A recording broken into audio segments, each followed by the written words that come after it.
Entonces, hablando un poquito más de herramientas que podemos utilizar en un desastre, herramientas de salud pública, ustedes pueden ver acá, después del desastre, cuáles son las herramientas que se podrían implementar inmediatamente. Por ejemplo, después de un desastre, se pueden establecer lo que llamamos vigilancia de salud en términos de evaluación rápida de necesidades, y ese es el tema que voy a expandir ahora, ¿no? ¿Cómo hacemos esta evaluación rápida de necesidades en la comunidad para que podamos programar la respuesta adecuada e ir a esas comunidades? ¿Cómo priorizar, por ejemplo, la respuesta? Cuando vamos a utilizar mucho el ejemplo del huracán María, porque todos hemos vivido eso.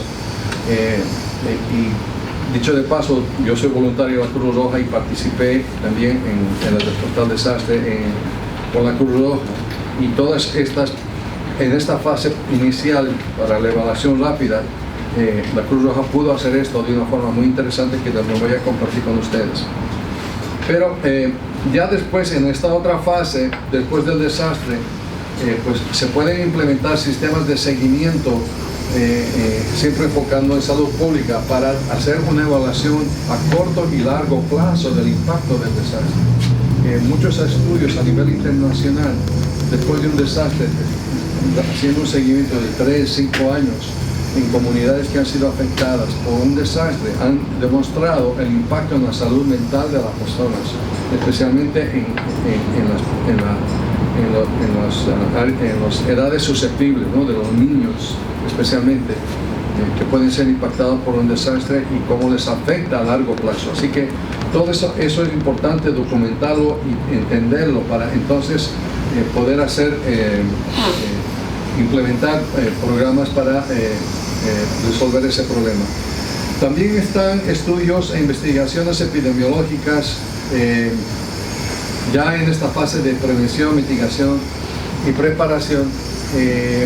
Y estos estudios tienen que ver unos estudios ya más analíticos, que son estudios de cohorte, que se llaman estudios de cohorte o estudios caso-control, donde hacemos comparaciones, ¿no? Comparamos una comunidad afectada versus una comunidad que no está afectada y vemos o damos el seguimiento de su perfil en salud, por ejemplo, para hacer el contraste y ver cómo esta comunidad que ha sido afectada contrasta con una comunidad que no ha sido afectada, y poder identificar más fácilmente tendencias en enfermedades, en condiciones de salud que podrían estar desarrollándose. Otra componente importante o información clave antes de entrar a lo que es de la evaluación rápida de comunidades es esto de las definiciones, ¿no? ¿Qué es un peligro? Por ejemplo, para empezar, no es un desastre en sí mismo, sino un factor que causa el desastre, ¿no? Y la exposición sería la duración y extensión de un peligro. Por ejemplo, ¿qué es un peligro en Puerto Rico? Tenemos 700 millas de costa y 2 de cada 3 puertorriqueños viven en la costa.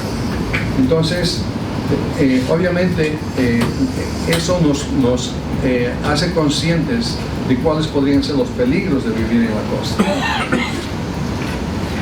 Y la vulnerabilidad sería esa susceptibilidad de la población, o también pueden ser sistemas, porque también evaluamos sistemas como, por ejemplo, el sistema de salud, los hospitales, ¿no? Y como sabemos bien, en el huracán María, el colapso del sistema de salud en Puerto Rico tuvo sus consecuencias graves, porque eventualmente nos dimos cuenta que no fueron 64, pero miles de muertos a consecuencia del huracán, ¿no? por causas indirectas, es decir, la falta de acceso a medicamentos o a atención médica conllevó la precipitación de unas condiciones crónicas de personas que ya estaban susceptibles, delicadas en salud, para que lastimosamente fallecieran por esta situación en la que estábamos viviendo.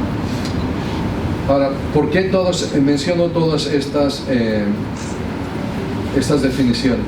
Porque queremos entender mejor cómo definimos el riesgo, y resulta que el riesgo pues es una interacción de esos peligros que están latentes y cuán vulnerables la población está.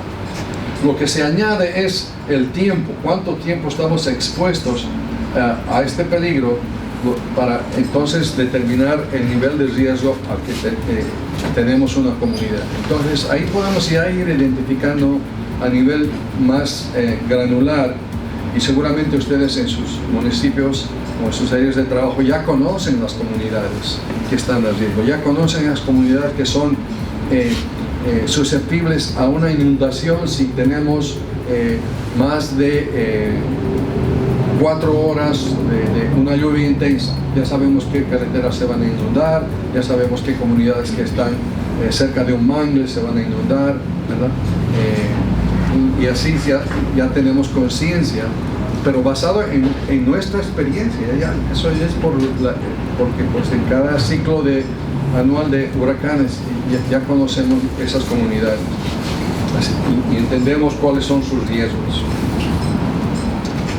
Entonces, lo importante en un desastre es poder reconocer esa vulnerabilidad en la población, en los segmentos de la población que tienen que ver mucho con su condición social y económica y ciertamente de salud. Por eso que es importante en preparación a un desastre tener toda esta información ya de forma preliminar. Y hay mucha información disponible que pues, a lo mejor ustedes no conocen, pero por ejemplo el negociado del censo lleva a cabo en Puerto Rico también todos los años una encuesta que se llama el American Community Survey, y lo hacen a nivel de los census tracts. Como no pueden cubrir más de los 900 census tracts en un año, ellos hacen una selección cada año, pero si acumulamos 5 años de estas encuestas, tenemos información de todos los census tracts de Puerto Rico. Y en cada census tract, un census tract está definido por un margen geográfico, pero que más o menos tiene entre 4.000 y 6.000 personas. ¿Okay? Entonces, en estos census tracts podemos hacer tenemos accesible un perfil demográfico. ¿Okay? ¿Qué es el perfil demográfico? Pues grupos de edades, ¿no? Si hay una proporción mayor de menores de 5 años o de mayores de 65 años, o el nivel de desempleo, el nivel de pobreza, la estructura de esa familia, si hay la proporción de familias que tienen solamente un padre o una madre, o que no tienen transporte particular. Toda esa información está en ese American Community Survey. Entonces, el CDC ha utilizado esa información y ha creado lo que se llama el índice de vulnerabilidad social. Es un índice a nivel de censos para que ustedes pueden obtener para su municipio, que les identifica qué áreas en el municipio tienen un alto índice de vulnerabilidad social. El doctor Cruz ya está utilizando esa información para desarrollar unas estrategias de prevención que va a estar él hablando después en su presentación. A pesar de todo esto que les digo, con toda esta información, pues ya podemos entonces ir identificando algunas tendencias, algunos factores que ocurren frecuentemente en desastres, ¿no? Vemos que en desastres pueden haber toda esta serie de eventos, ¿no? Muertes, lesiones severas, riesgo de enfermedades transmisibles, daño a facilidad de salud, daño a servicios de agua, escasez de alimentos y grandes movimientos poblacionales. Entonces, en cada una de estas columnas son diferentes tipos de desastres, como podrán ver, terremotos, maremotos, inundación, etc. Y la variabilidad en cuanto a diferentes efectos, ¿no? Por ejemplo, en terremotos se esperan muchas muertes, obviamente no hay vientos fuertes, pero puede haber maremotos, en maremotos puede haber muchas muertes, y así sucesivamente pueden ir viendo. El riesgo de enfermedades transmisibles es latente en cualquier tipo de desastre, no importa cuál sea, por el mero hecho de que se ha destruido la infraestructura y el acceso a agua potable se suspende, se quiebra, acceso a la comida, etc. Entonces ya eso empieza a incrementar la susceptibilidad de la población podrían haber consecuencias graves.